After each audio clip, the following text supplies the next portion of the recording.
ఇదిగో నా cell phone అండి, 3,000 రూపాయలు దీని ఖరీదు. నేను 30,000 పెట్టి కూడా కొనుక్కోగలను. భయం నాకు, ఇది ఎక్కువ వాడితే ఎక్కువ భయపడిపోతాం. ఇది కూడా లేకుండా ల్యాండ్ ఫోన్ వైర్ ఉన్నది వాడదామని కొన్నాళ్ళు ట్రై చేశాను. మరి అది ఏదో అడవిలోకి వెళ్ళిపోయి తపస్సు చేసుకోవడంలాగా జరగని వాటి గురించి ఎక్కువ ఆలోచిస్తున్నామని తగ్గించాను. ఇలా పెట్టుకున్నాను. దీనివల్ల కూడా ఉంటుంది నష్టం, తక్కువ నష్టం ఉంటుంది.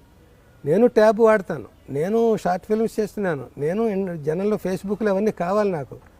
అది జేబులో పెట్టుకు తిరిగితే మాటిమాటికి వాడతాం, అది ఎక్కడో చోట పెడితే లిమిటెడ్గా వాడతాం. అందుకని నాకు ఫేస్బుక్లో ఫ్రెండ్స్ అందరూ కూడా నాకు కామెంట్స్ అవి రాస్తుంటారు. నాకు సమాధానం ఇవ్వాలని, కనీసం లైక్లైనా కొట్టాలని ఎంతో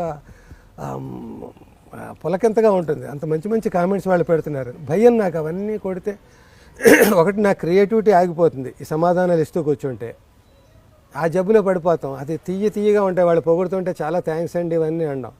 అవి చేస్తుంటే నేను క్రియేషన్ చేయాలి కదా, నాకు అందరిలాగా 24 గంటలే ఉన్నాయి, 25 గంటలు. అందుకని దానివల్ల కొంత చేయలేను. కొంత ఎలక్ట్రానిక్స్ అవి ఎక్కువ వాడడం వల్ల నాకు రకరకాల ఈ వయసులో కొత్తగా ఆరోగ్యం తెచ్చుకోలేకపోయినా అనారోగ్యం ఎందుకు తెచ్చుకుంటే ఎక్కడ ఏ హాస్పిటల్లో పడతామో తెలుసు. దానికి కరిగించుకోవడానికి ఆస్తులు వెనకాల గొప్ప తెప్పలుగా లేవు. ఇవన్నీ భయాలతోటి నేను నా జాగ్రత్తలో నేను ఉంటాను. అయినా కూడా మనకి తెలియని రోగాలు ఎన్నో ఆల్రెడీ పొంచి ఉన్నాయి. ఎక్కడ ఏదో కాపు కాసి ఉందో మనకు తెలియదు.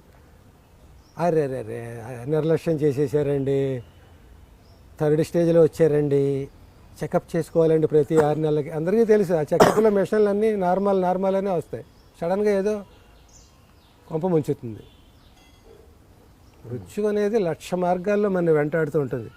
99,999 జాగ్రత్తలు తీసుకున్నా ఆ 1,00,000ది ఎక్కడో ఉంటుంది మనకు తెలియకుండా, ఎలక ఇంకో వేరే కలుగులోంచి దూరినట్టుగా.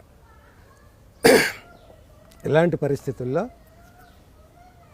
తెల్లవారులు మాట్లాడుకున్న ఇది ఎటేటో పోతూ ఉంటాం. మళ్ళీ యూత్ సిగరెట్ అక్కడికే వస్తాం మనం.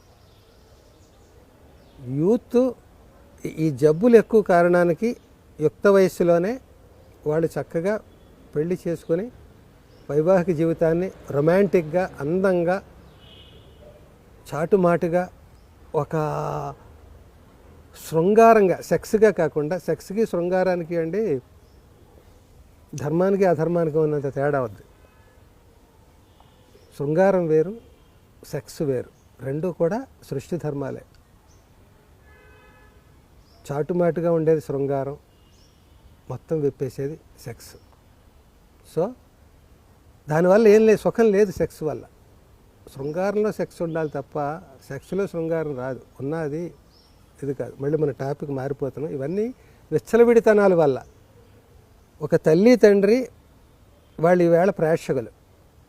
ఈ యూత్ ఆడుతున్న నాటకంలో రవీంద్ర భారతి రంగస్థలం మీద జనంగా మామూలుగా థియేటర్లో ఎక్కువ మంది ఉంటారు, స్టేజ్ మీద తక్కువ మంది ఉంటారు. ఇప్పుడు యూత్ ఎక్కువ ఉన్నారు, రంగస్థలం పెద్దదైపోయింది, వాళ్ళు ప్రదర్శన ఇస్తున్నారు. వీళ్ళు